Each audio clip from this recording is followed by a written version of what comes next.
Tonight we drift quietly across centuries, back to a world that once felt new and uncertain, where the sound of roosters replaced alarms, and the first breath of morning meant not convenience, but survival.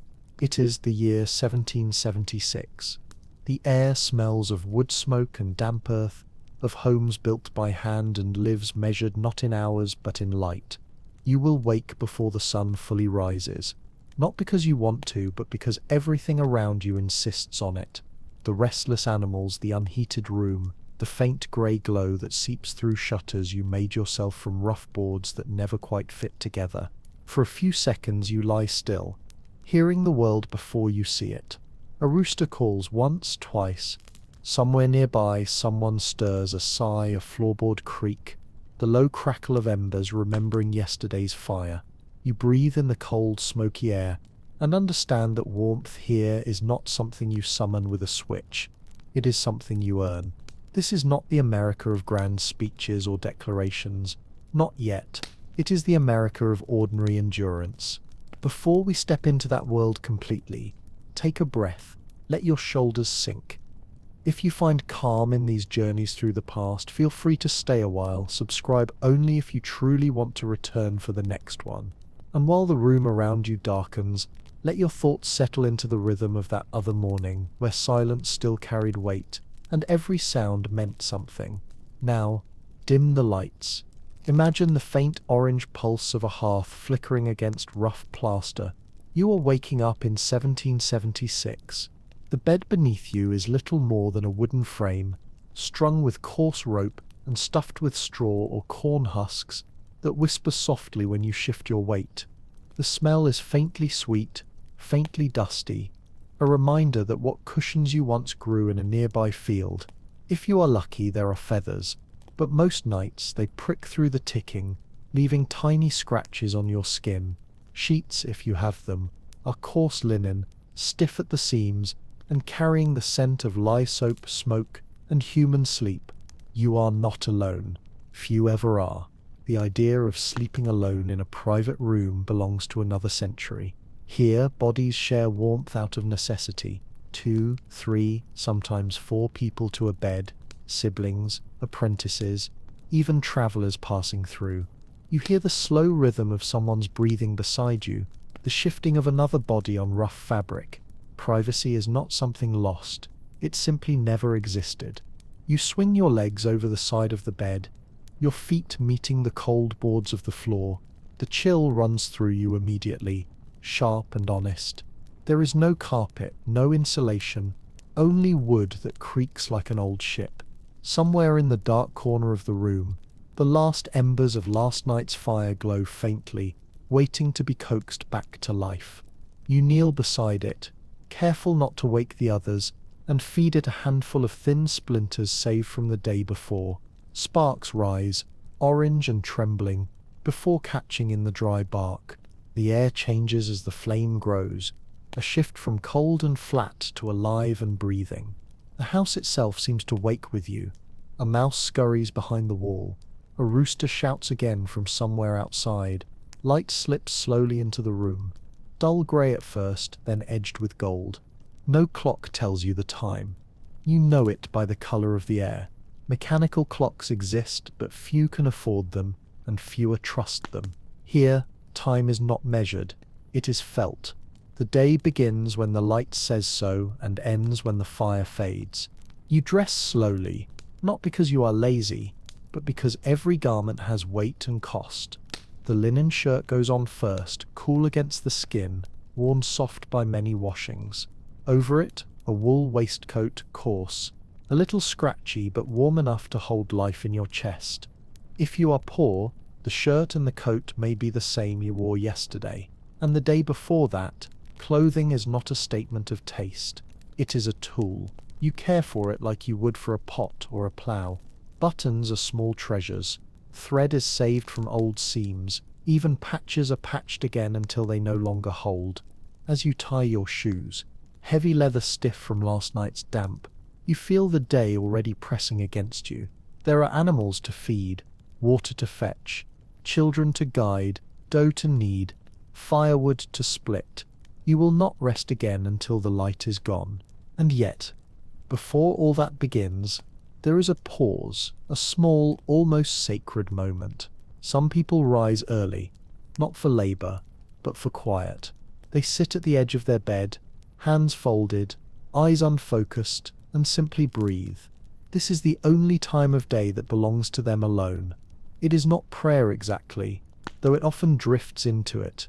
It is more like a truce between mind and duty, a recognition that before you serve anyone else, you must gather yourself. Outside, the world exhales. The faint smell of animals, smoke, and damp wood fills the air. You open the door, step into the grey morning, and feel the first touch of the sun on your face. The year is 1776, and you have survived another night.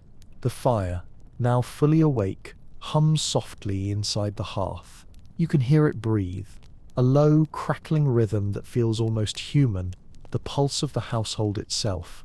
Someone has already begun to stir the ashes, sliding a blackened iron pot into place, its sides marked by years of soot. The smell that rises is faint but grounding, cornmeal, smoke, and something metallic from the old iron. This is breakfast, though it doesn't call itself that. There are no aromas of coffee drifting through the air, no gentle clink of plates. Meals here are work, not ritual. Everything begins with water, and water begins with effort. You, or someone near you, takes a wooden bucket and walks outside toward the well.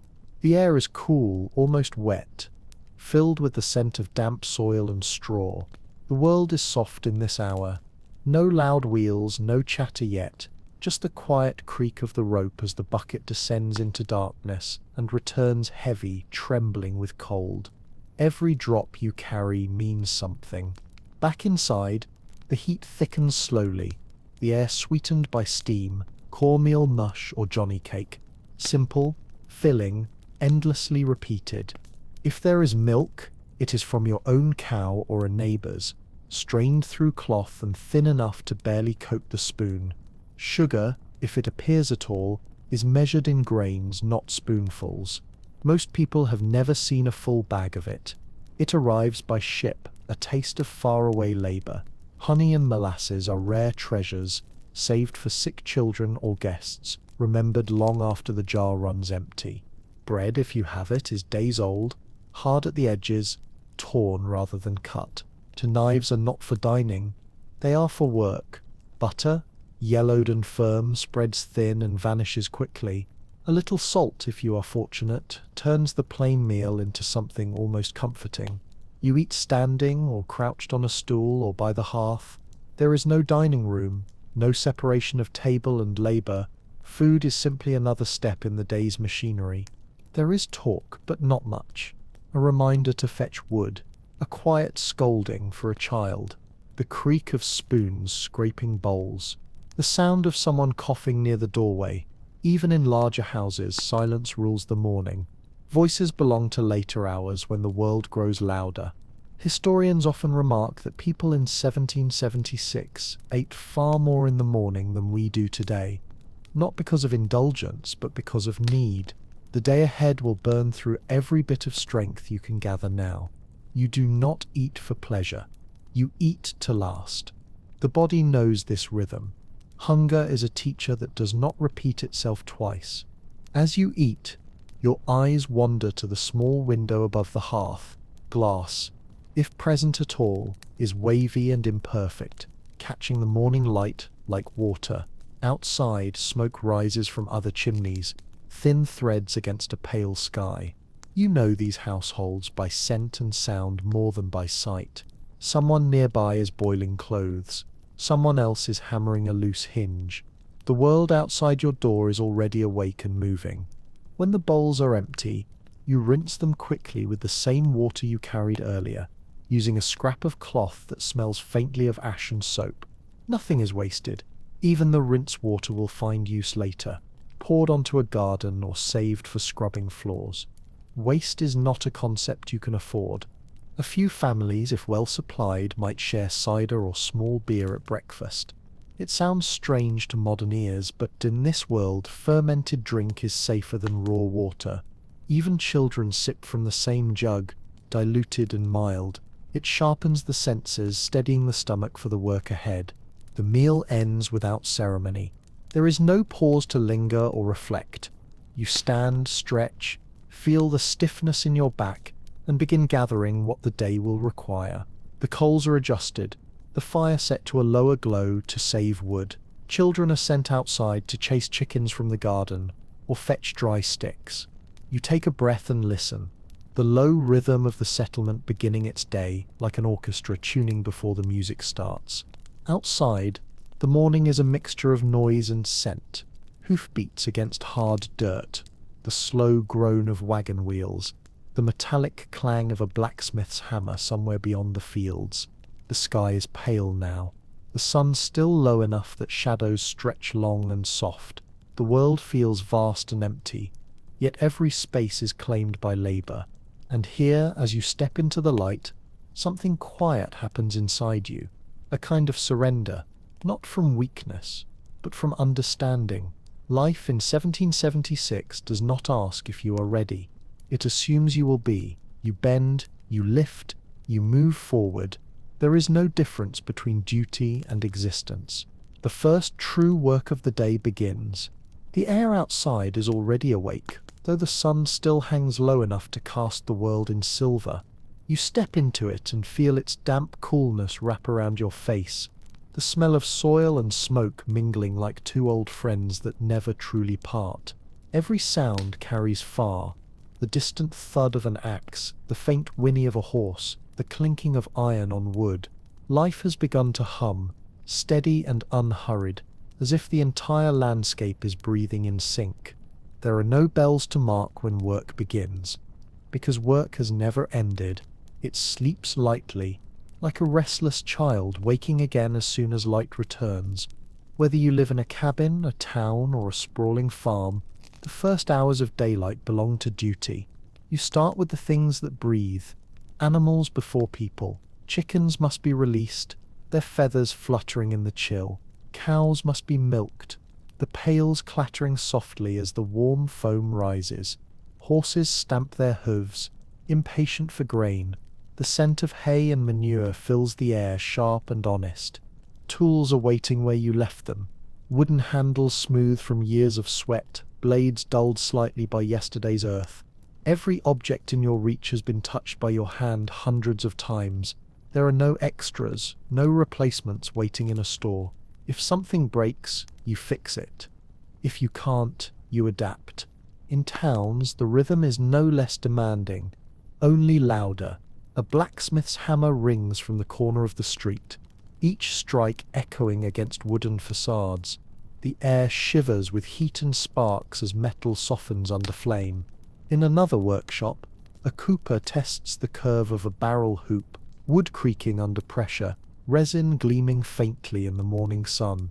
Apprentices move like small shadows, silent and precise, their hands learning what words cannot teach. The smell of freshly sawn wood drifts from a carpenter's yard, sweet and dusty. You can tell what he's building simply by the rhythm of his saw. Long, steady strokes mean beams. Short, nervous ones mean chair legs or finer work. Each craft has its own music, its own heartbeat.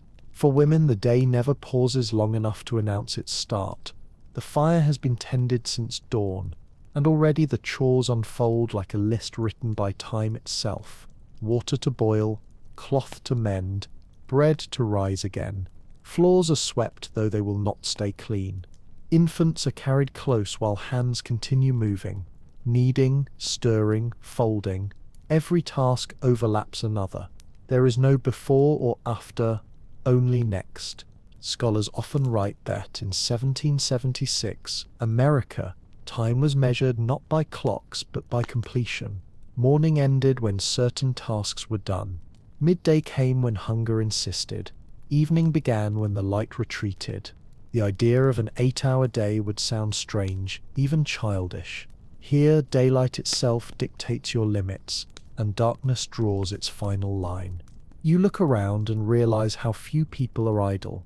Children move in purposeful mimicry, carrying small buckets, herding chickens, fetching firewood. Even play becomes work, a rehearsal for survival. The elderly, if strong enough, spin thread, repair tools, or guard fires from dying. Every generation touches the wheel that keeps the world turning. As the sun climbs, its light sharpens. The smell of sweat replaces the smell of morning dew. Your back grows warm. The muscles in your hands ache. But the ache is not unwelcome. It is proof that you are part of the mechanism, that your existence matters because it contributes. You wipe your forehead with the back of your sleeve and see the same motion echoed in every direction. Neighbors, workers, children, all performing this quiet, eternal gesture. There is no separation between life and labor here. The act of living is the act of working. It defines who you are, how others see you, and even what you believe about yourself. The mind does not wander far, for wandering is dangerous. A distraction that could cost you time, and time here costs warmth, food, maybe survival itself. The noise of the day builds slowly, not as a roar but as a gathering hum. Hammers, saws, voices, animals, a music made entirely of necessity. Some find comfort in it. One traveller once wrote that the hardest part of leaving a settlement was not the silence of the woods, but the loss of that human rhythm, that constant evidence of life happening nearby. By midday, the air thickens with heat. Shadows grow short. People pause, briefly, not to rest, but to adjust. Hats tipped lower, sleeves rolled higher. The work never truly stops. It simply changes shape, from heavy lifting to maintenance, from building to tending. And as you watch the settlement, the fields bending under the wind, the hammer rising and falling, the smoke curling into the sky, you begin to understand that freedom, in 1776, does not mean escape from labor. It means the right to continue it on your own terms. The day stretches long before you still, but for now the rhythm holds. It is steady, honest, and unrelenting. The sound of a world that survives because it never stops moving. By midday the world slows, though no one would dare call it rest. The sun stands high, its light relentless and white, flattening shadows into thin lines that cling to walls and fences. The air feels thicker now, heavy with the smell of hay, sweat, and baked earth. Even the wind seems to pause, caught between the effort of morning and the long pull of afternoon. The sound of work changes too. The ringing of hammers fades. The rhythm of saws softens. People begin to drift toward home or shade, their movements slower, deliberate, almost cautious, as if the air itself resists motion. You can hear the low murmur of voices from open doorways, women calling children, men setting down tools, the creak of benches shifting beneath tired bodies. Meals at midday are practical, not indulgent. There are no elaborate spreads, no sense of pause or ceremony. You eat because you must, and because labor demands it. The hearth that cooked breakfast has not been allowed to cool. Its embers are coaxed again, and another pot takes its place. The smell of boiling broth fills the air. Onions, cabbage, perhaps a scrap of salt pork if fortune allows. For most, the meal is bread again, reheated mush or leftover stew thickened overnight. Meat, when it appears, is celebrated. A chicken slaughtered that morning, roasted quickly over open flame, feeds the family with little left behind. Nothing is wasted. Bones will become soup. Feathers will fill pillows. Fat will be rendered for candles or cooking. A pig, if butchered, means neighbors will appear with their own knives, trading help for a share. Food, like labor, belongs to the community, even when it begins in a single kitchen. You sit, finally near the open door, the faint wind touching your skin. The bowl in your hands is warm, the spoon rough from years of use. Conversation flows quietly around you. News of weather, illness, distant rumors of war. The year 1776 hums faintly at the edges of these talks. Somewhere, men are writing declarations, pledging lives and fortunes, but here those words feel far away. The true rebellion of this hour is the stubborn continuation of ordinary life. Children eat quickly, restless to return to their small tasks, collecting eggs, chasing goats, carrying water. Their laughter is brief but sharp, cutting through the stillness like birdsong. They have not yet learned that exhaustion is something you live beside, not something you defeat. When the bowls are emptied, no one lingers long. The dishes are cleaned with ash and sand, scrubbed dry and stacked. Someone wipes the table, someone else banks the fire, and life resumes its motion. A few people step outside, squinting against the sun to lean on fences or rest beneath a tree. The shade feels almost holy, cool, dappled, smelling of leaves and dust. Letters from the time speak often of these stolen moments, small fragments of peace caught between endless labor. A farmer might lie on his back, hat over his face, listening to insects buzz above the fields. A woman might sit by an open window, hands still for once, eyes following the movement of clouds. There is guilt in idleness, but there is also relief. The sounds of the settlement are quieter now, a lull in the great machinery of survival. The forge cools, the market stills, even the animals seem to doze in the shade. The air hums softly, with the hidden rhythm of life conserving itself. You can almost hear the heartbeat of the land, slow, patient, enduring. This moment will not last long. The sun will tilt again, and with it the pressure to move, to mend, to build, to prepare for night. But for now, in this hour of truce, the world seems to pause just long enough for you to remember that survival is not only about work, it is about rhythm, the rise and fall, the taking and giving back of effort. A faint breeze stirs the tall grass.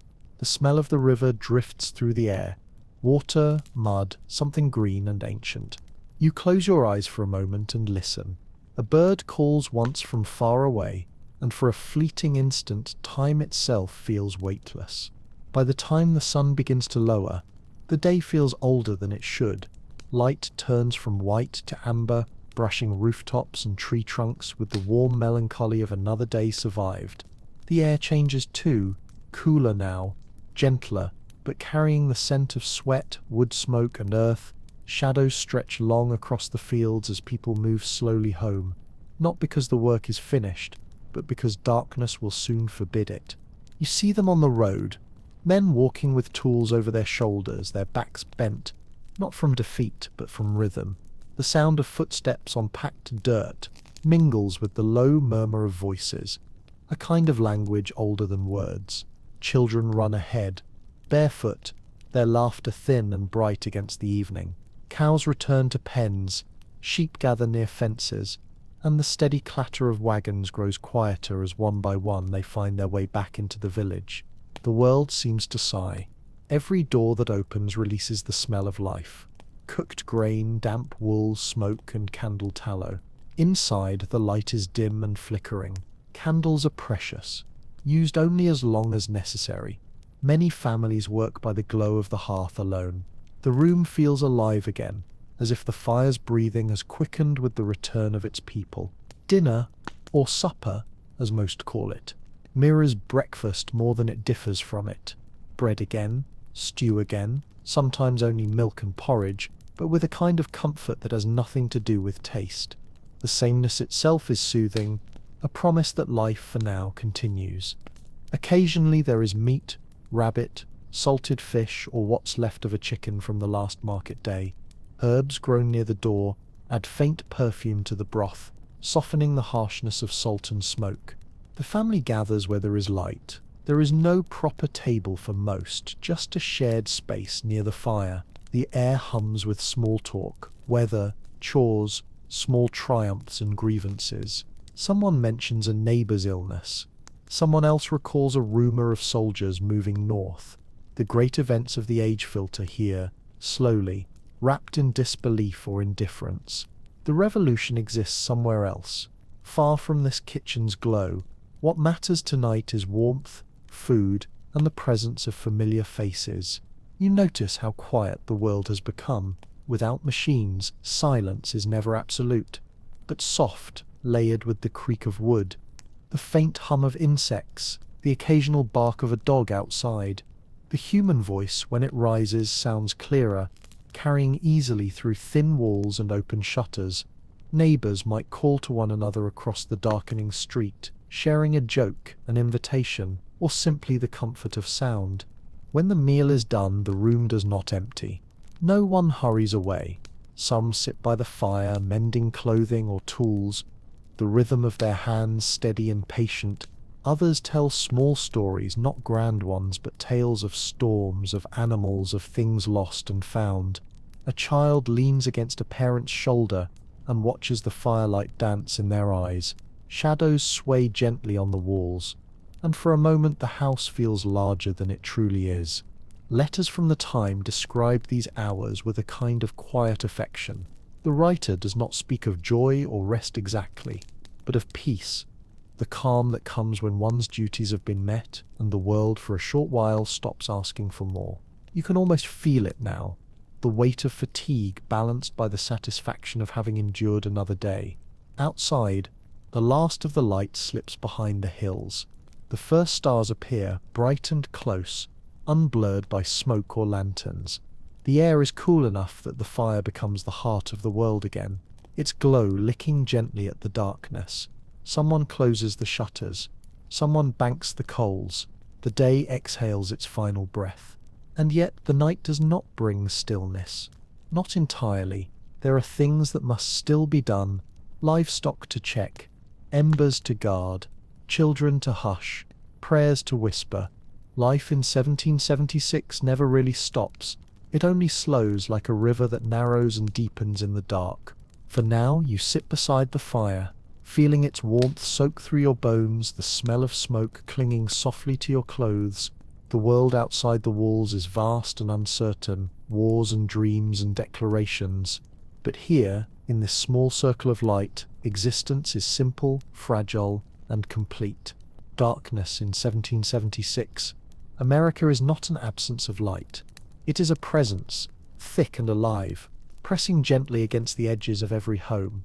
When the shutters close, and the last ember is tucked beneath its blanket of ash, the night becomes a living thing. It creaks, sighs, breathes. The world outside feels close enough to touch, yet infinite in its silence. You sit still for a moment, watching the final sparks drift upward. The fire hums like a heartbeat. Quieter now, slow and even. The air smells of smoke and wool and tallow. The house has settled into its night rhythm. A faint shifting of wood, the soft groan of beams contracting with the cool.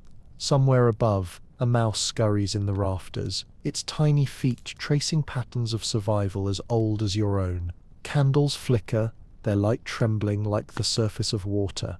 Wax runs in slow, uneven rivers down their sides, hardening into pale ridges that mark the hours you cannot measure.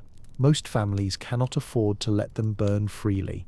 Each inch of candle is accounted for, lit with purpose, extinguished with care. Firelight is precious, the last barrier between you and the unknown that waits beyond the door. When you step outside, even for a moment, the night swallows you whole. There are no street lamps, no steady glow from windows, only the scattered brightness of stars and the pale curve of the moon reflected on the river. The silence feels so complete that every small sound, a distant bark, a rustle in the grass, the crack of cooling timber, sounds immense. The forest that looms beyond the edge of town seems to hold its breath. You walk back inside, careful not to wake anyone. The fire has been banked, the embers faintly red beneath their blanket of ash. In wealthier homes, an iron screen stands before it. In smaller ones, faith alone keeps danger at bay. Fire is both comfort and threat. The same warmth that keeps you alive could take everything in an instant.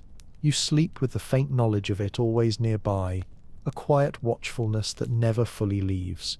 The beds are shared again.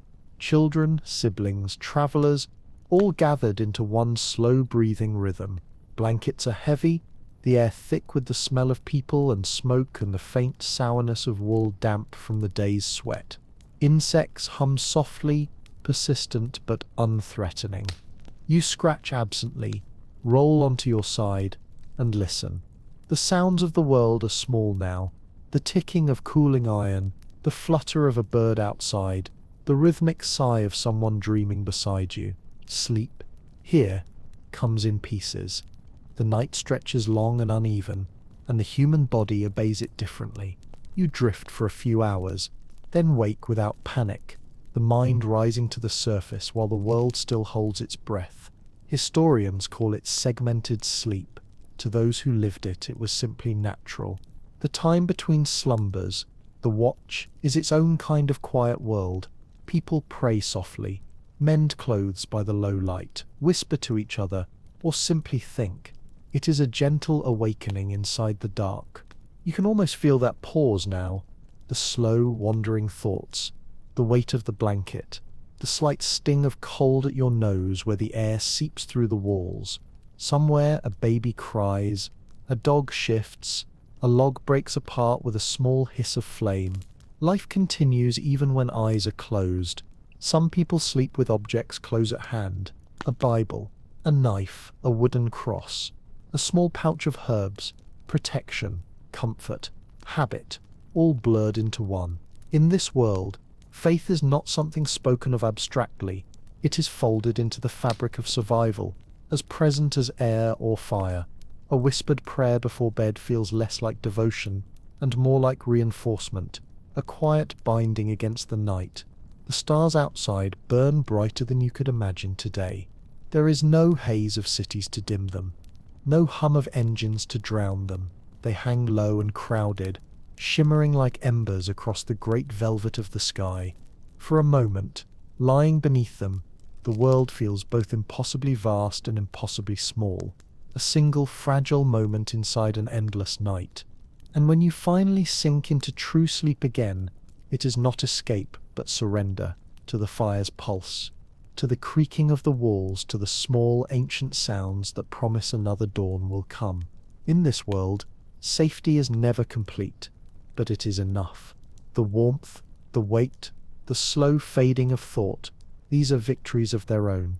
The year is 1776. Tomorrow will look almost the same as today. The same labor, the same hunger, the same quiet endurance. But for now, wrapped in darkness and the hum of your own breath, you have survived another day in the newborn heart of America. Before you even open your eyes, the world is already moving. The rooster calls, not as an interruption, but as a continuation of something that never truly stopped. The house stirs with soft noises, the rustle of straw, the faint scrape of a wooden chair, the whisper of feet against the floor. The darkness has not vanished. It has merely thinned like breath on cold glass. Morning is arriving again, gentle but insistent, asking nothing except that you rise and begin. The air is cool, damp with the night's breath. The hearth glows faintly under its layer of ash, a dull red heart waiting to be fed. You kneel, coax it back to life, the warmth blooming against your face. Outside, the horizon is still blue-grey, the fields heavy with mist. For a moment there is quiet, not silence, but the softer music of waking. A cow lowing in the distance, a wagon wheel turning slowly, someone coughing through a half-closed door. You stand, feeling the ache of yesterday still in your muscles, but the body remembers what to do before the mind does. The movements come easily now. Dress, tighten, stir, lift. Every day begins the same, not from habit but from necessity. The rhythm of survival is the only luxury you truly possess. The fire catches fully, and the room comes alive. Shadows retreat. The smell of smoke fills the air again, smoke that will never leave your hair, your clothes, or the wood of the walls. A pot is set to boil. A child murmurs in sleep. Someone opens the door and the morning air rushes in, raw and clean. It is 1776, but the number means little here. You do not live in history. You live in repetition.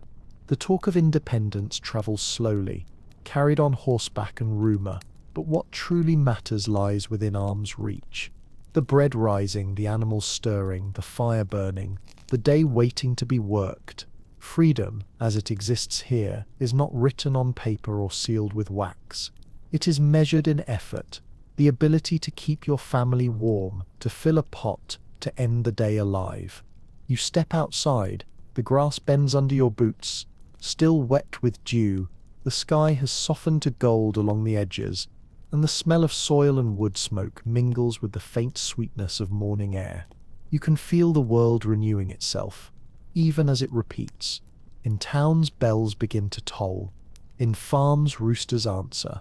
Fields stretch endlessly, pale green under the new light. Across the river, someone is already splitting logs. Somewhere else a mother calls her children. The day has returned, and with it the quiet demand that keeps the world turning. Historians will later call this the age of revolution, of founding fathers and brave ideals. But here, in the damp earth and rising smoke, history feels smaller, human-sized, domestic, rhythmic. The revolution of this world is the refusal to stop, the daily resurrection from exhaustion into duty. You look toward the distant horizon where the sun is climbing, slow and magnificent, as if to remind you that time itself will keep moving long after these names and this year have faded. And in that light you see what survival has always meant. Not triumph, not comfort, but endurance made beautiful by its persistence. You return to your home, to your tools, to the quiet pulse of another day. The fire hums behind you, the mist begins to lift, and the world of 1776. America breathes again, steady, imperfect, alive. By the time the sun has cleared the trees, the world of 1776 America is once again a map of motion, 1,000 small lives unfolding quietly beneath the grand symbols that will someday define this year. You can feel it in the air, smoke rising from distant chimneys, the metallic pulse of hammers, the low voices of people whose names will never be recorded, but whose labor holds everything in place. This morning the world smells of damp earth and sweat, of bread baking somewhere beyond sight. A wagon passes, wheels groaning softly, a child perched at the edge of the seat, legs swinging in rhythm with the horse's slow steps. Another figure bends over a trough, washing potatoes, her movements steady, unhurried. Life continues in fragments, in gestures that repeat like prayer. To live in 1776 is to exist inside necessity, not misery, not glory, but a steady physical truth. Every object around you bears the mark of human touch, wood carved smooth by hand, iron heated and shaped, cloth spun and stitched with patience that few today could imagine. Even the floor beneath your feet is a record of survival, boards uneven and worn, telling stories of countless steps. In the fields, the morning labor has begun again. Men move with scythes through rows of grain, the motion long and slow, each swing accompanied by a whisper of stalks falling. Sweat darkens the linen at their shoulders. The rhythm is both exhausting and hypnotic. There is no music here, only the heartbeat of the body and the steady rasp of steel against the whetstone when blades are sharpened. Women hang laundry, white fabric fluttering like sails on a slow river.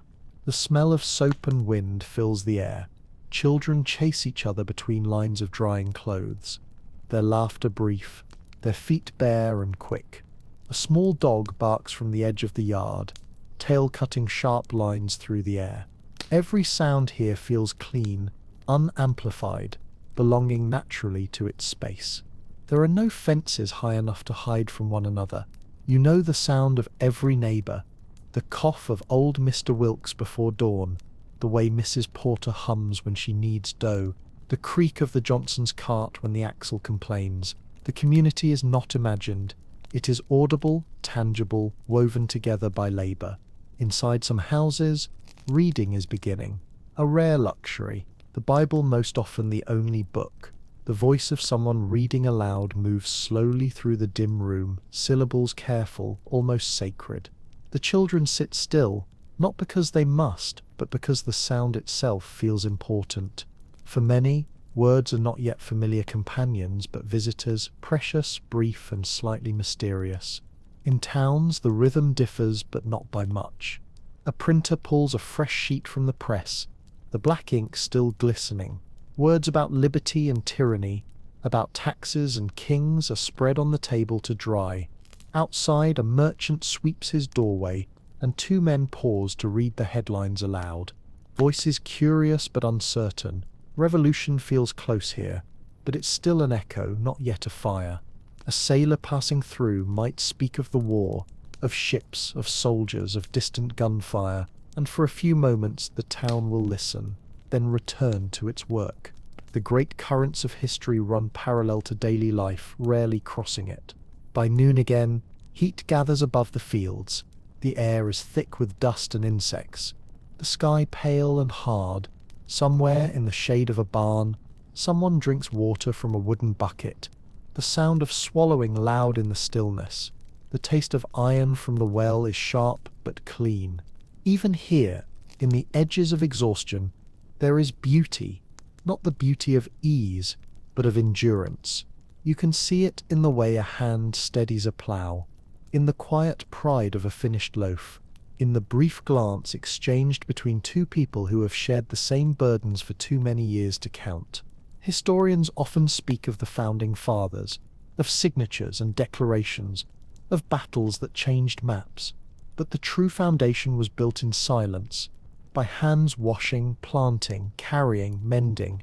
These were the invisible architects of independence, those who held the world together while others dreamed of remaking it. As the afternoon drifts toward evening once more, the light thickens to amber again, washing every surface in gold. Dust floats through it like drifting pollen. The day hums with fatigue and completion. Tools are leaned against walls, animals led home, pots washed for another meal. The great machine of survival slows, turning gently toward night. You pause at the doorway, looking out across the fields. The air is soft now, heavy with the scent of grass and wood smoke.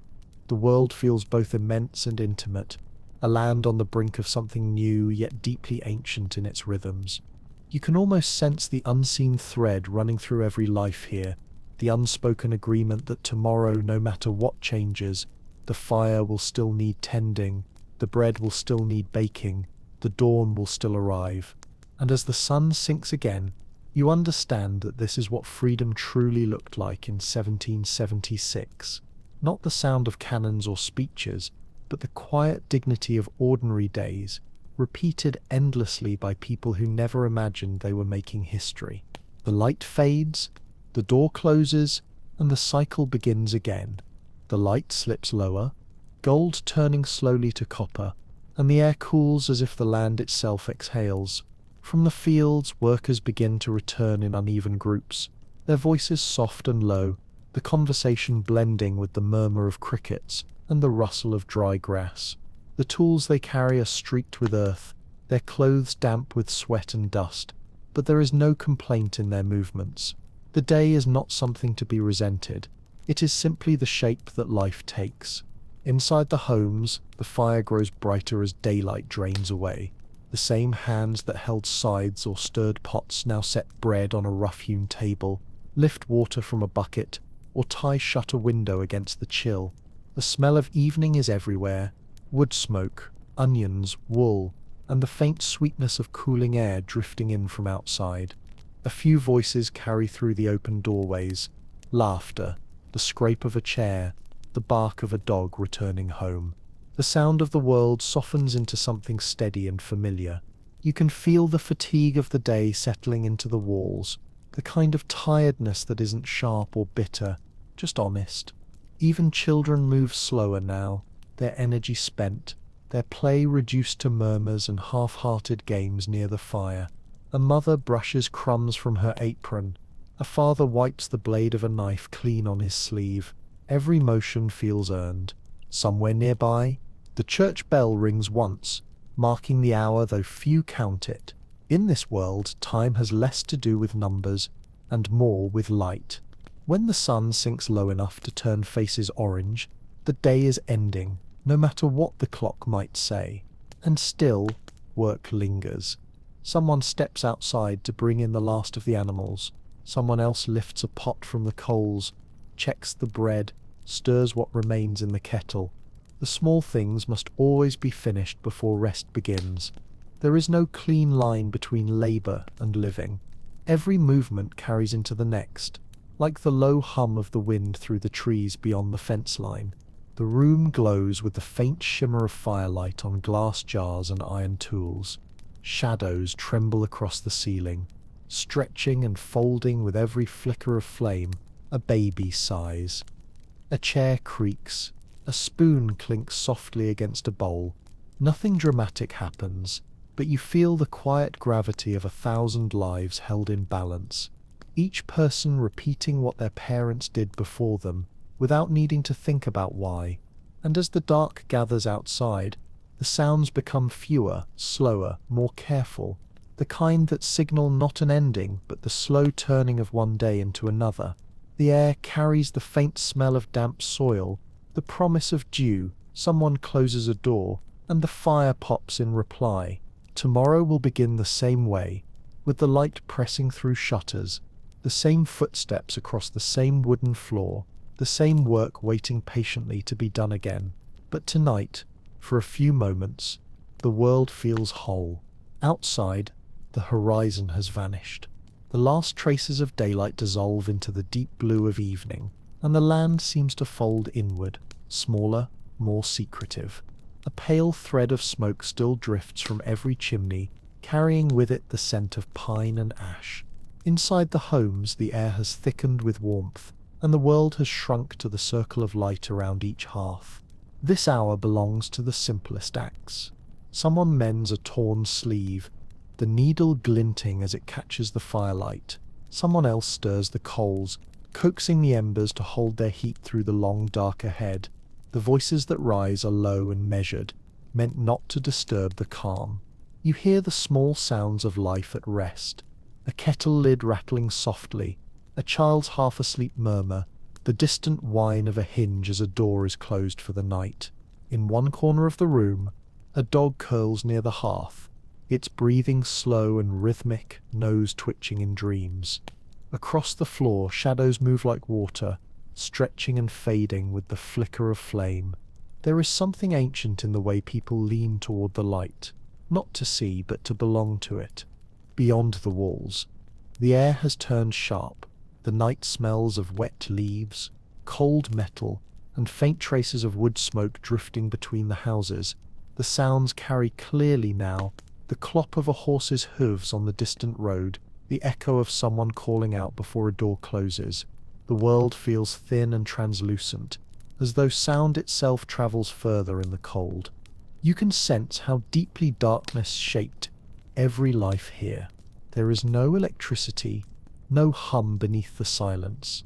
The stars above are thick and white, a glittering weight pressing down on the roofs of every home.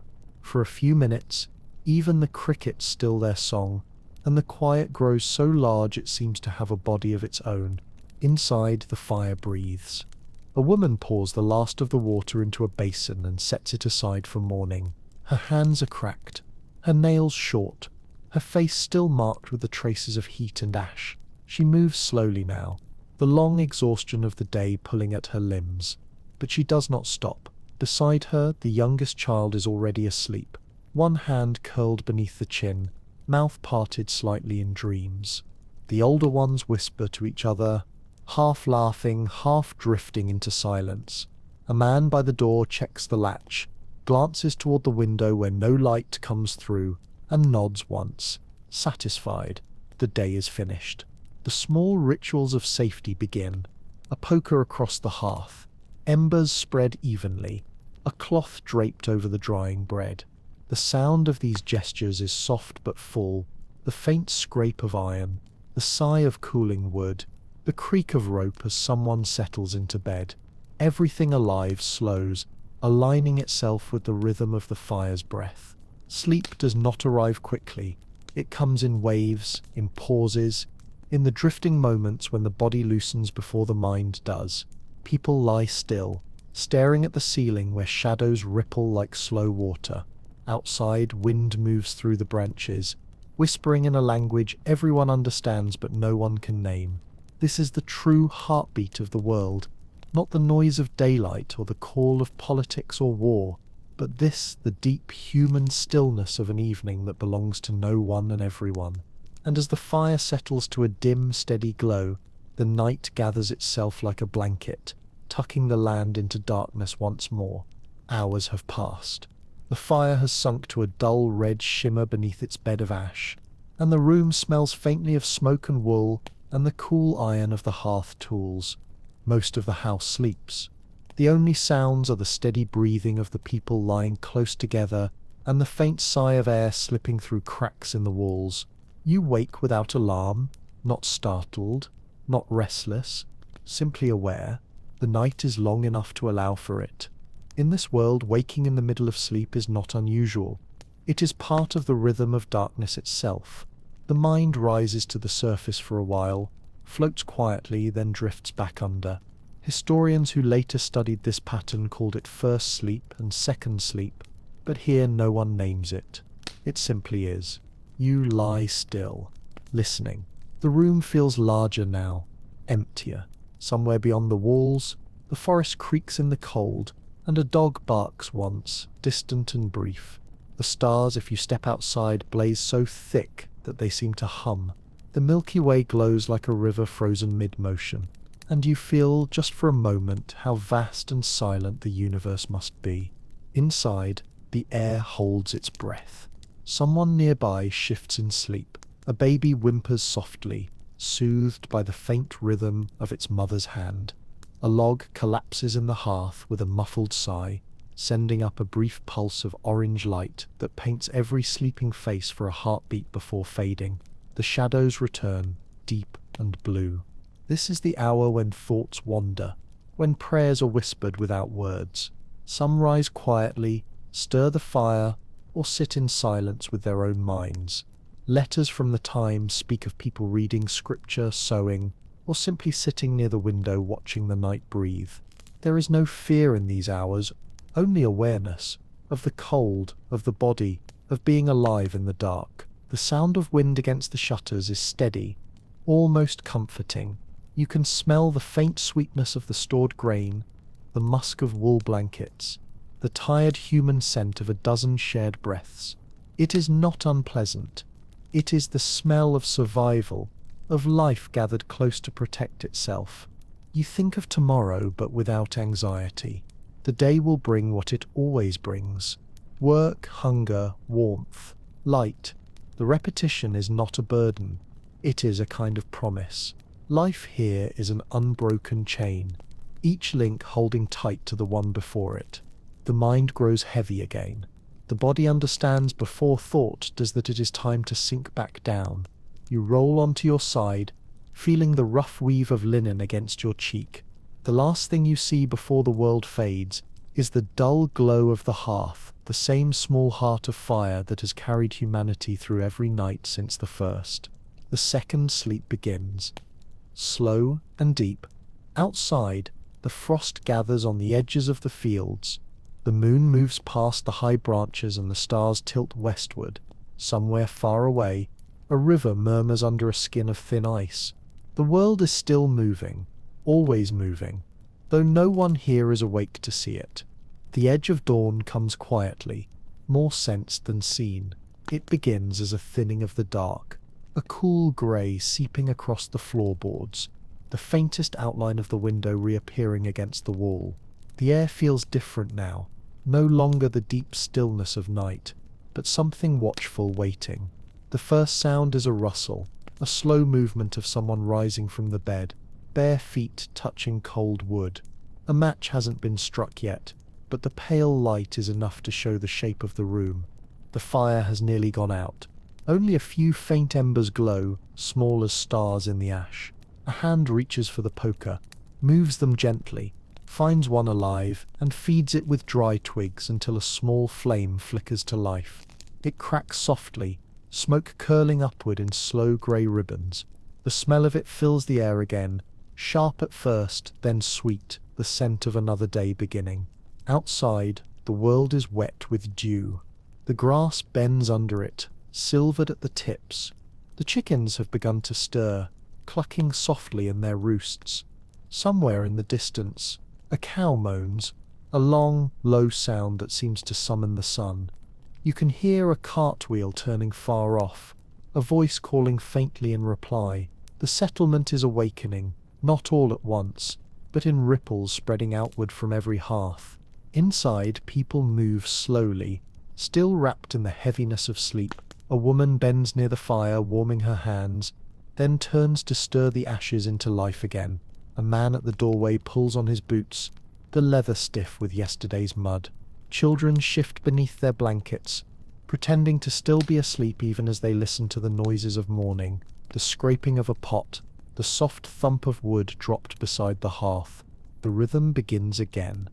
Water is fetched. Bread from the day before is broken and warmed on the edge of the coals. The room fills with the faint scent of cornmeal and smoke. The same chores, the same motions, but they don't feel old. They feel like the pulse of something steady, something that has no end. Light grows stronger now, golden and alive. It touches the jars on the shelf, catches in the thread of a spider's web stretched between the beams, spills across the sleeping faces of children who finally open their eyes. The first words of the day are quiet ones, simple, practical, meant only to start the wheel turning. A door opens. The cold morning air rushes in, bright and clean. It carries the smell of soil and wood and something distant, perhaps rain coming later, perhaps just the scent of the earth warming again after the long dark. Outside, the world gleams pale and new, as if the night has washed everything clean. You step through the doorway and squint into the light. The sky is soft blue now, streaked with faint ribbons of cloud.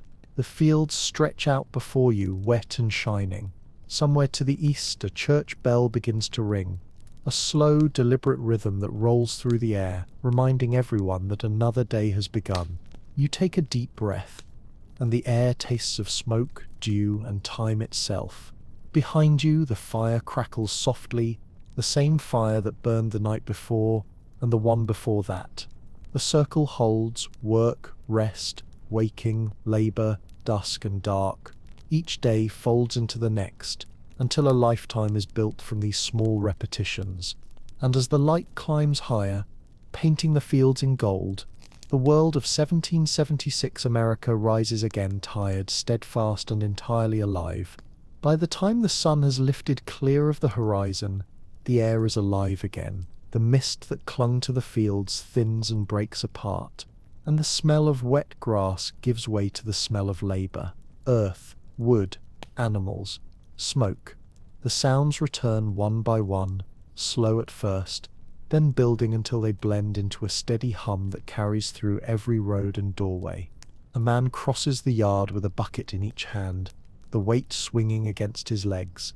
The water inside sloshes with every step, catching light in silver flashes. He doesn't look up. There's no need to.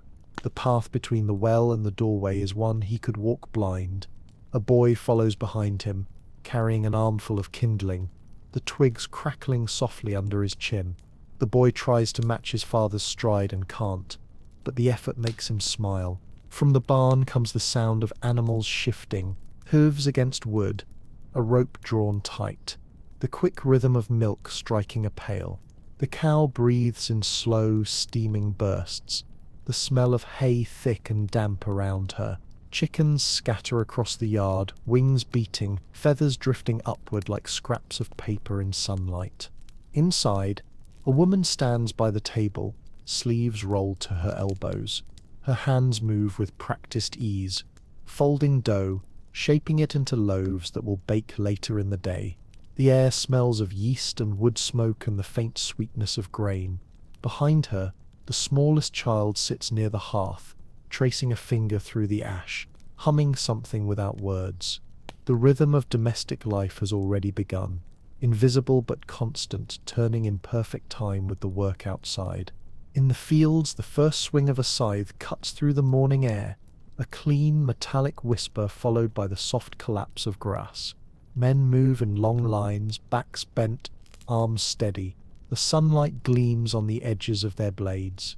They work without speaking, the sound of labor itself enough to fill the space between them. Every few minutes, one pauses, lifts his head, and wipes a sleeve across his face.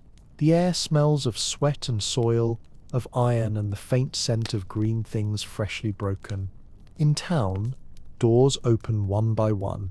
The blacksmith has already stoked his forge, the ring of his hammer echoing down the street. The baker's shutters are wide, and a soft haze of flour drifts into the air like pale smoke. A cart rattles by, carrying barrels toward the dock. A woman leans out her window to shake a rug, the dust catching sunlight as it falls. Nothing is still anymore. The entire settlement has become a single living mechanism, each movement feeding another. The rhythm is unspoken but precise. The smell of bread mixes with the sharper scent of tanned leather.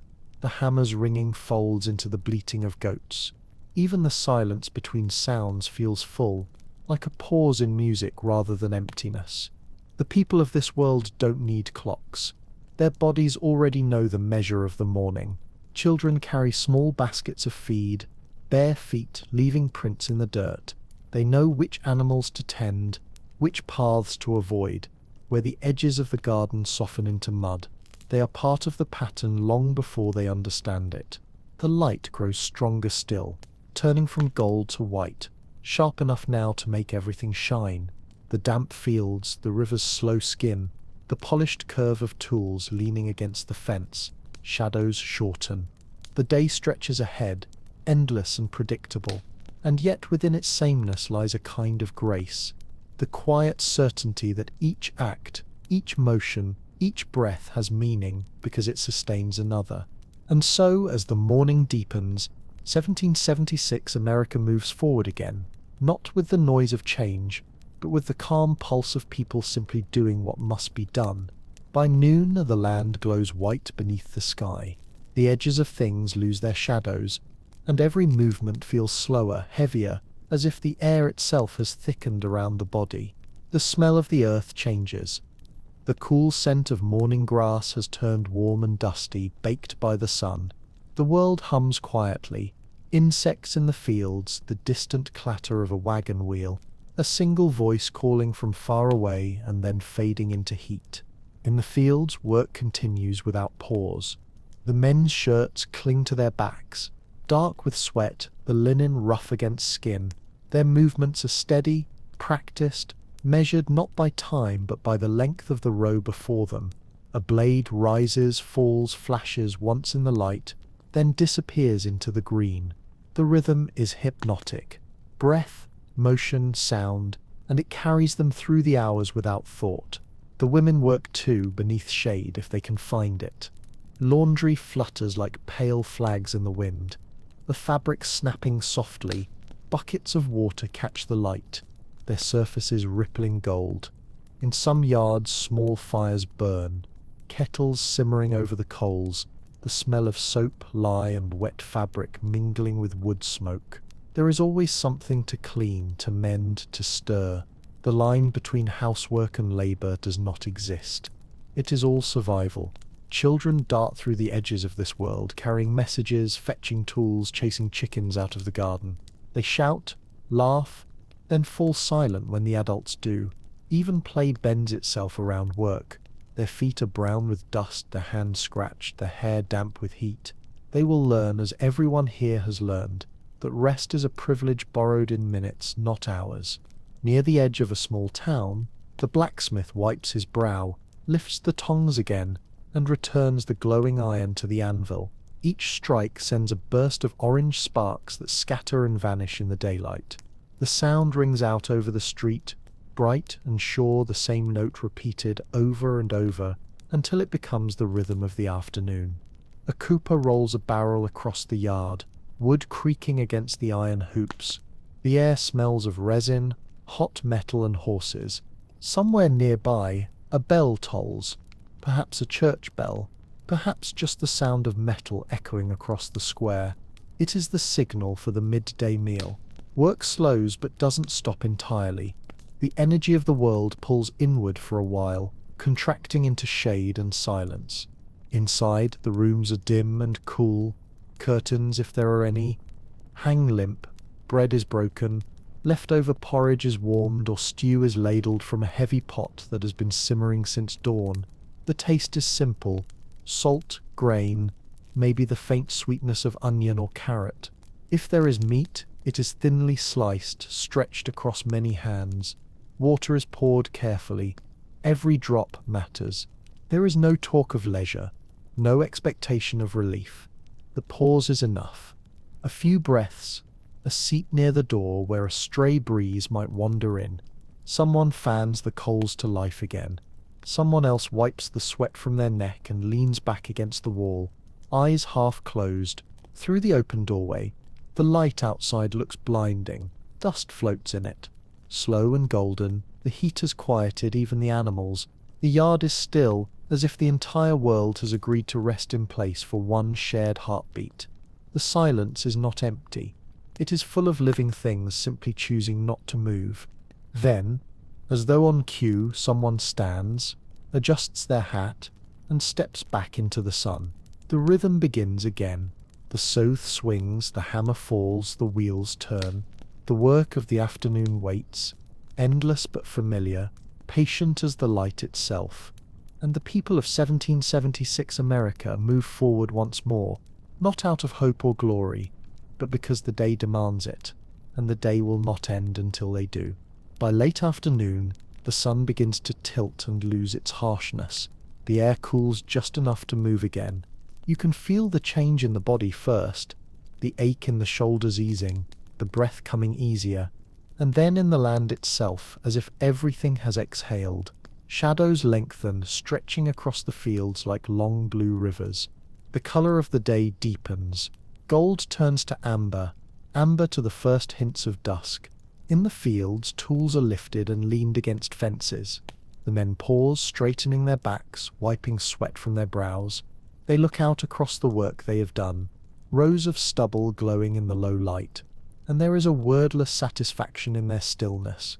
They do not speak of rest, but it is visible in their faces, that quiet pride of having met the demands of another day.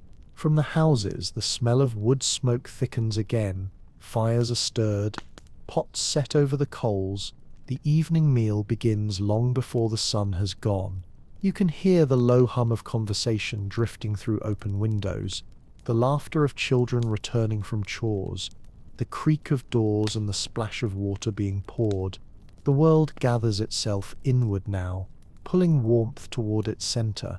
The sky above is wide and soft, a deepening blue brushed with streaks of orange and rose.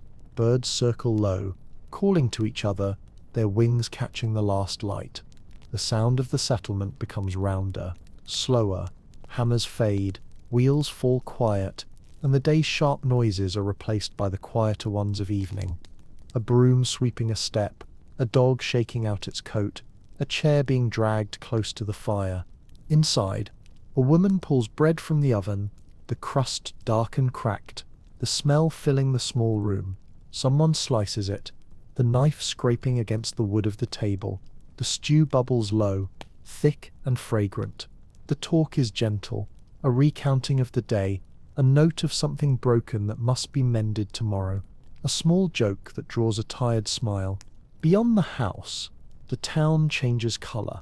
Smoke rises in thin grey columns.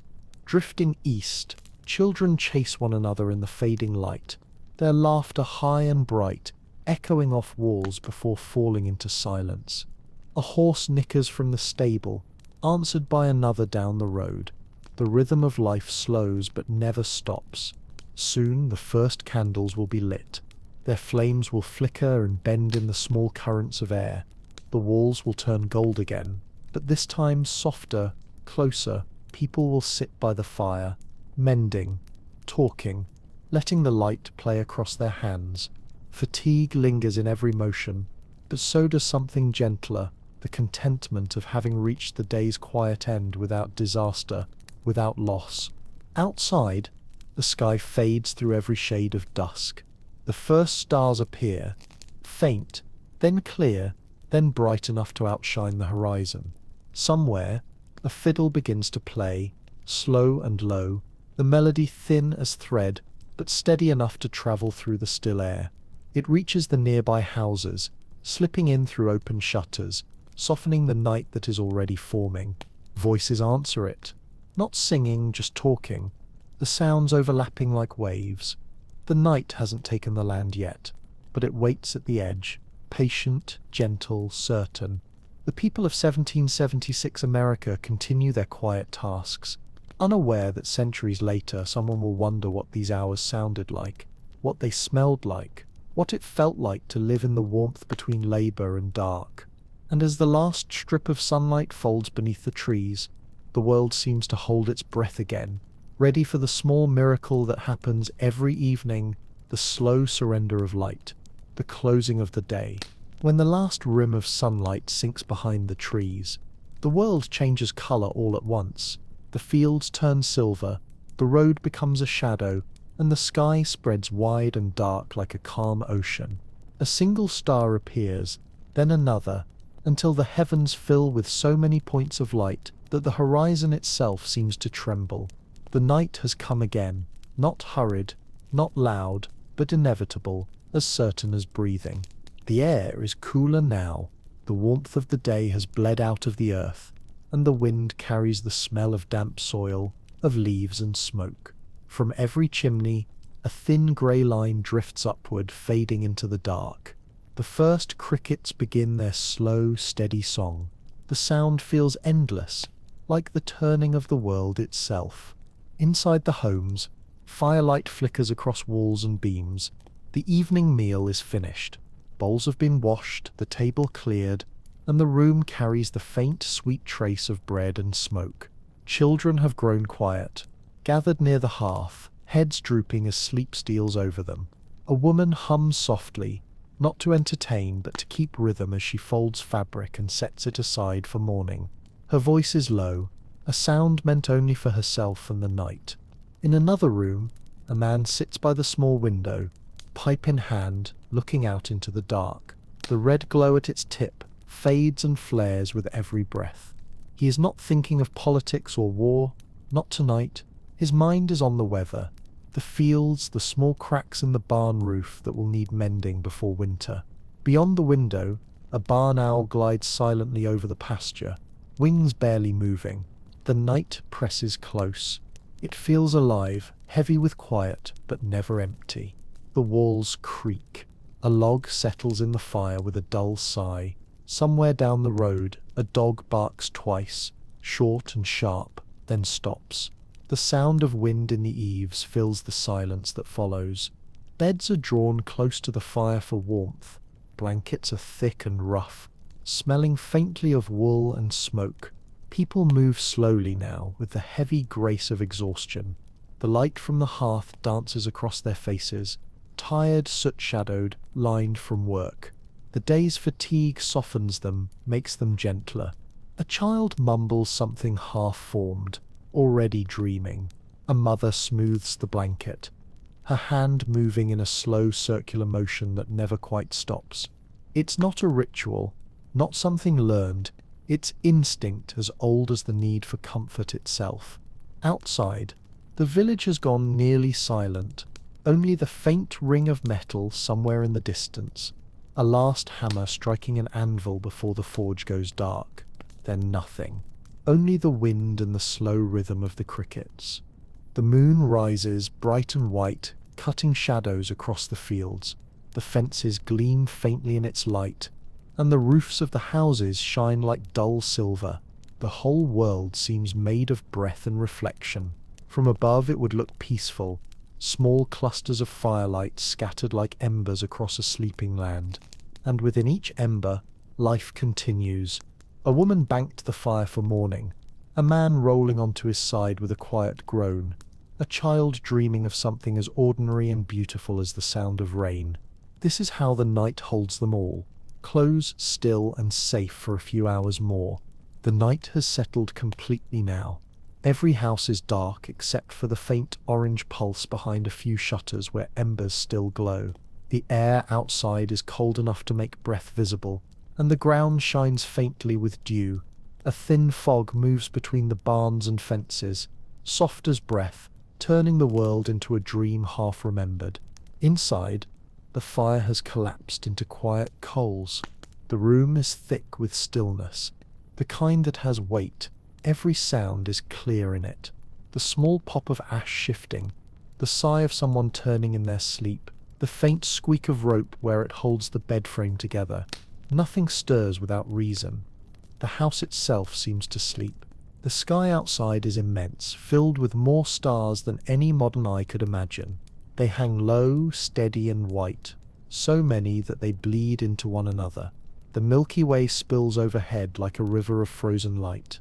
There are no city fires, no lanterns, no noise, only the quiet pulse of the land under a sky so alive it seems to breathe. Somewhere in the distance, a dog begins to bark. Once, twice, then silence again. The sound echoes across the fields, absorbed by the mist. The animals in the barn shift, hooves thudding softly, a horse snorting into the dark. Everything alive feels the cold in its bones and pulls itself smaller against it. In one of the small houses near the edge of the woods, a woman wakes. She doesn't know why. The air has cooled and her breath curls faintly in front of her face. She rises quietly, wraps a shawl over her shoulders, and moves toward the hearth. Her feet make almost no sound. She crouches, pushes back the ashes, finds a single coal still glowing, and feeds it a thin stick of wood. The flame answers slowly, shy at first, then steady. The light touches her face, gold and soft. She sits there for a while, saying nothing, just watching it breathe. The silence of the hour is deep but not lonely. It feels like a living thing, a great soft animal lying across the world. The woman listens to it, the wind brushing against the wall, the faint creak of the rafters, the rhythmic breathing of those still asleep behind her. The sound of her own heartbeat blends into it all. For a moment she feels suspended between yesterday and tomorrow, part of something vast and invisible. She adds another piece of wood, stirs the flame until it steadies, then stands. Her hands are dry and rough, but she rubs them together and feels the heat return. Before she lies down again, she glances once more toward the window. The glass reflects the firelight, but beyond that reflection she can see the stars, still countless, still burning. She whispers something, not a prayer, exactly, but a thought meant for no one but the dark, and closes her eyes. Hours pass. The world holds its breath. The frost thickens on the ground outside, glazing the edges of every blade of grass, turning the fences white. Somewhere, the faint hoot of an owl echoes through the trees. The sound moves slowly across the landscape, and then even that fades. The fire dies again, its last glow fading into grey. The house becomes a shadow. Within it the people lie still, their dreams slow and heavy, carrying them through the deep hours when time itself seems to have stopped. Outside, the east begins to pale. It's nothing yet, not even light, just the faintest thinning of the dark, but it's enough to change everything. The night, endless a moment ago, has already begun to slip away. The first light doesn't arrive suddenly. It seeps in, quiet and colourless, softening the edges of the dark. It begins as a whisper along the horizon, a thin silver line where the night has started to tear open. The air is still cold enough to bite at skin, but it carries a promise that warmth is coming, that work will begin again. Inside, the house stirs before the light fully enters. Someone coughs softly, pulling a blanket closer. A floorboard creaks. The smell of smoke lingers in the air, the ghost of yesterday's fire waiting to be reborn. The woman who woke during the night rises again, this time not from instinct but necessity. She wraps her shawl around her shoulders, kneels near the hearth, and moves the ashes with a practiced hand. There, a faint orange glow, a coal no larger than a fingernail. She feeds it with splinters of wood, breathes gently, and the fire answers, small at first, then alive. A warmth like memory spreads across the room. It's still dim, but the light of the flame paints the walls in gold. The man turns in bed, mutters something half-formed, and rises with a sound between a sigh and a groan. The children, curled like cats under their blankets, pretend to still be asleep. Outside, the rooster calls once, that sharp, confident sound that breaks the last thread of night. The morning begins again. You can hear it unfolding, not as noise but as movement. A ladle against a pot, a footstep across the floor, the thump of water poured into a basin. Each sound belongs exactly where it is, part of the slow symphony that rebuilds the day from silence. The light grows stronger now, climbing the walls, touching the shelves where tools and jars wait. Dust dances in it, rising in small glittering motes. A pot is placed on the fire, and soon the room fills with the soft bubbling of water warming. The smell of smoke and grain mingles, the same scent as yesterday, the same as it will be tomorrow, and yet somehow still comforting, still necessary. The door opens. Cold air rushes in, bright and sharp, carrying the smell of damp wood and the distant sound of a stream moving under thin ice. The man steps outside. His boots press into the frozen earth with a hollow crunch. The world beyond is still grey, still quiet, but alive in its own slow way. He breathes deeply, watching his breath rise and vanish. Over the barn roof, a faint gold glow begins to spread, the first fire of the sun. He moves toward the well, rope in hand, the rhythm of the morning already beginning. The bucket creaks, drops, and returns with a heavy splash. Water gleams as it catches the first strand of light. A horse stamps its hooves. Chickens rustle in their coop. The first real noises of the day rise one after another, blending into the pulse of life. Back inside, the woman stirs the pot, steam curling toward the rafters. The children rise at last, rubbing sleep from their eyes, pulling on rough shirts still warm from the hearth. One helps set out wooden bowls, another fetches the small loaf from yesterday. The sound of spoons, the scrape of a chair, the low hum of quiet conversation. This is how the day begins, not with hurry but with repetition, every motion echoing generations before it. By the time the sun clears the tree line, light fills the room completely. The frost outside begins to melt, dripping from the edges of the roof. Smoke rises straight and clean into the pale sky. The world has turned again, simple, inevitable, whole. And as the family steps out one by one into the light, the first real warmth of the day touches their faces. The rhythm resumes, the swing of tools, the hum of animals, the breath of work beginning. Nothing new, nothing strange. Only life, renewed again beneath the rising sun of 1776 America. By the time the sun has climbed above the low roofs of the houses, the world hums again with quiet purpose. The frost has melted from the fences. Drops of water cling to the wood, shining like glass. The air carries the scent of new fire, baking bread, and turned soil. A pale column of smoke rises from every chimney, each one a small signature of life repeating itself.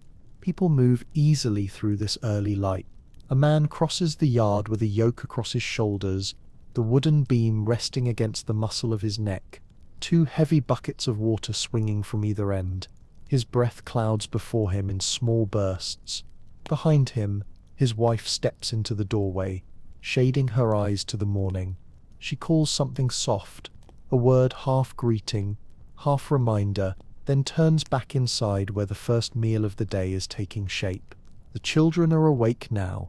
One carries a basket of eggs gathered from the coop, proud and careful. Another chases a chicken that has slipped through the fence, laughing, hair tangled, feet bare despite the cold ground. The dog follows close behind, tail low but wagging, nose pressed to the earth. Their laughter joins the sound of the world's work, a music made from hammers, hooves, voices, and the faint whistle of wind. In town the rhythm has changed, but not the purpose. Doors are open, windows unlatched. The cobbler kneels beside his bench, hammering nails into a sole. The printer turns the handle of his press, the paper lifting, wet with ink, the smell of it strong and chemical in the cool air.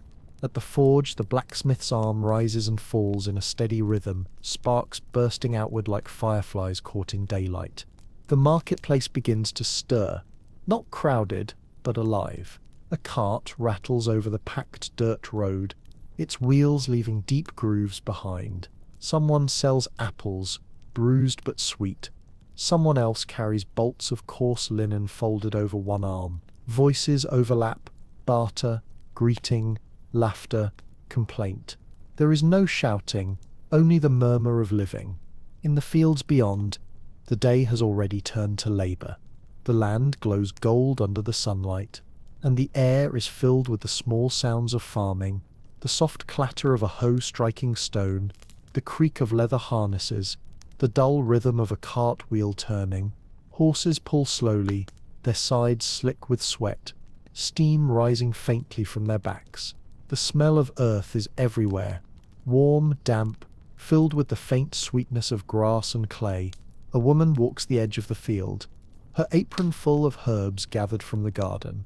She hums as she moves, the sound barely audible, more vibration than song. She stops to look across the land, her face lit by the white light of the morning, and for a moment everything seems still. The workers bent over the soil, the smoke rising in the distance, the rhythm of the world perfectly balanced. No one here thinks of history. The date means nothing. The war that will define this century is far away, more rumor than reality. What matters is this: the steady pulse of life repeating itself, every sunrise bringing back the same demands, every sunset offering the same small peace. By late morning, sweat already beads at the back of the neck, the sleeves are rolled higher, the tools darkened by use. The work hums forward, unbroken, timeless. The smell of iron and hay mixes with the sweetness of sap leaking from a freshly cut log. Birds dive low over the fields, calling sharply, their shadows flickering across the ground. And still the people move, patient and sure, their lives joined by the simplest rhythm: rise, labor, rest, and rise again. The same fires burn, the same hands mend, the same hearts hold steady. The morning of 1776 America stretches on, bright, living, endless. A world not yet hurried, not yet broken, breathing in time with the sun itself. By afternoon the heat begins to ease, and the light softens once more. The people of the settlement move slower now, but their movements still hold purpose. A man leans on his hoe for a moment longer than usual, wiping his brow and watching dust swirl around his boots. A woman empties the last bucket of water over the garden, straightens her back, and shades her eyes toward the western sky. Shadows stretch. The color of the world shifts again, green to gold, gold to amber, amber to grey. The day unravels the way it always does. Work ends not with decision but with necessity. The sun sinks, the air cools, and the body understands before the mind that it has done enough. Across the fields tools are gathered, gates are latched, fires are stoked. From the barns come the familiar low sounds, the snort of horses, the rustle of hay, the quiet voices of people speaking to animals as if to kin. In town the forge is dark now, its heat stored in the stones. The streets glow with the last spill of sunlight, and the smell of bread and smoke drifts between houses. Windows show small flickers of orange as candles and hearths bloom again. The world feels smaller at this hour, folded neatly around its fires. Inside, the same pattern repeats. Supper laid out, bowls filled, the murmured rhythm of prayer or thanks.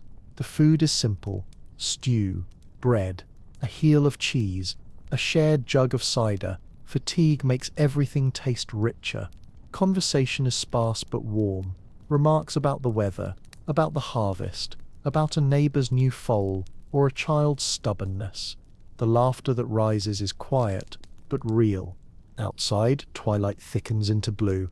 The first stars appear, one, then many, until the sky is wide and living again. The smell of cooling earth drifts through the open window. Somewhere a fiddle plays, a simple melody, soft enough that it feels like memory more than music. A few voices join it, humming, letting the tune thread through the dark like smoke. When the meal is done, the fire becomes the only light. The room flickers with its slow breath. The children nod where they sit. Someone covers them with a blanket. A chair creaks as a man leans back, pipe glowing faintly in the dark.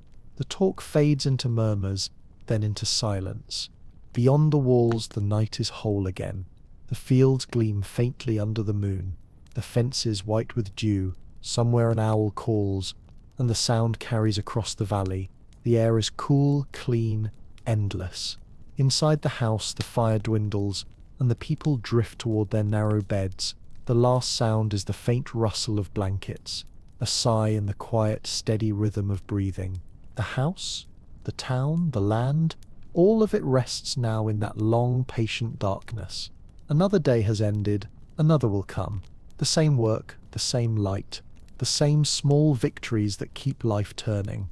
And somewhere beyond this single night, beyond this year, that will fill the pages of books and speeches, the true America, the quiet human one, endures, built from these ordinary hours, hands at work, voices at rest, hearts beating softly beneath a sky full of stars.